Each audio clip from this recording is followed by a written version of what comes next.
is Sarah Lukowitz. I'm a real estate agent based in Montgomery County, Maryland, and today I want to talk about the truth about buying a home. Many people dream of owning their own home, and I think it's an excellent goal to have because on average, a homeowner's net worth is going to be about 41 times greater than that of a renter, and that's because of equity that they build up over time.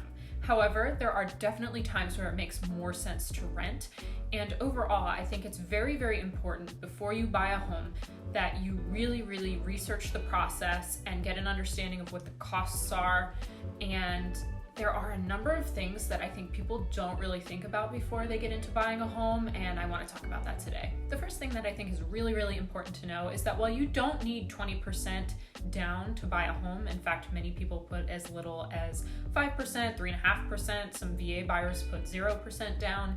I think it's very, very important to know that you will have closing costs that you need to account for. So you can expect to pay between 2 and 5% of the contract sales price just in closing costs. So that's settlement fees, taxes. It doesn't include inspections, and it doesn't include your down payment. So on a $300,000 home, you're looking at paying between $6,000 and on the really high end, $15,000 just in settlement costs. And that's a really, really important thing to note because I think a lot of buyers get blindsided by that. The next thing I want to get into is these kind of blanket statements that renting is so much more expensive than owning and vice versa.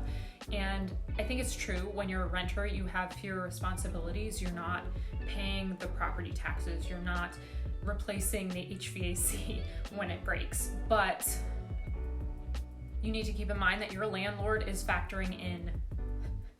factoring in those items anyway. They're factoring in maintenance, they're factoring in property taxes, they're factoring in their own mortgage on the property when they charge you rent. And so odds are you're already paying somebody's mortgage anyway. So when you're buying a home, yes, you're paying property taxes. Yes, there's more responsibility and maintenance that you are now, in charge of, but you also get tax deduction on the interest that you're paying on your mortgage. And over time, in general, rent goes up where your mortgage should stay the same.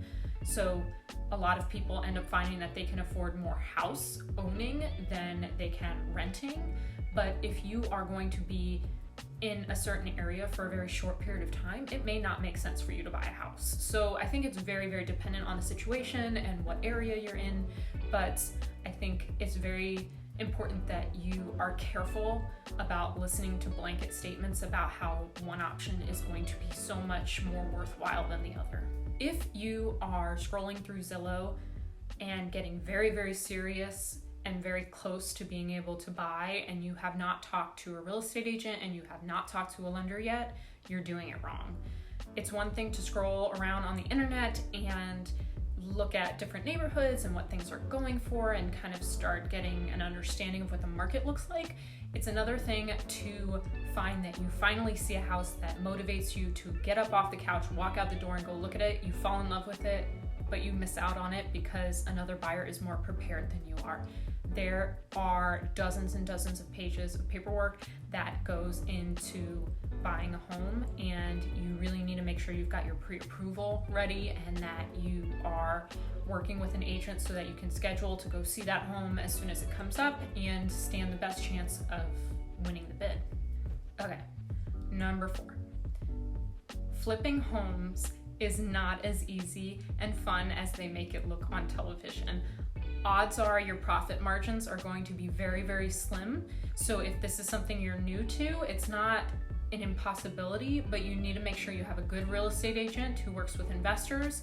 You have a good home inspector, because even if you're buying a home as is, you can still write in inspections. You can still find ways to make sure you have the home inspected. And in fact, a lot of people actually take their home inspectors with them for walkthroughs. They go and tour homes with their home inspector just so they have a general idea of what the home looks like, because when you're renovating a home and you start tearing down drywall, a lot of times you'll find some interesting stuff and it's going to cost you a lot of money. So, if you are thinking about buying a home with the intention of renovating and flipping it, be very, very careful and make sure you have a very good plan and budget laid out and that you have a good team of people that you're working with to help you make it happen.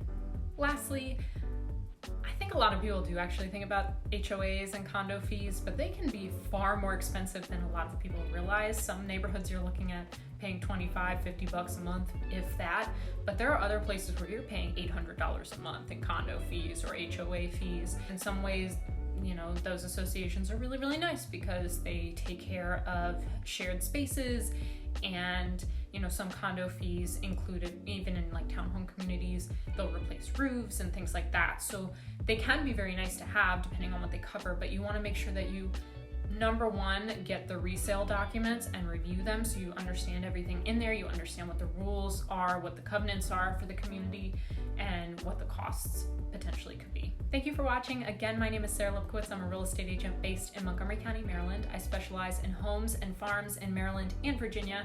I really hope you found this video helpful and that you'll remember to like and subscribe.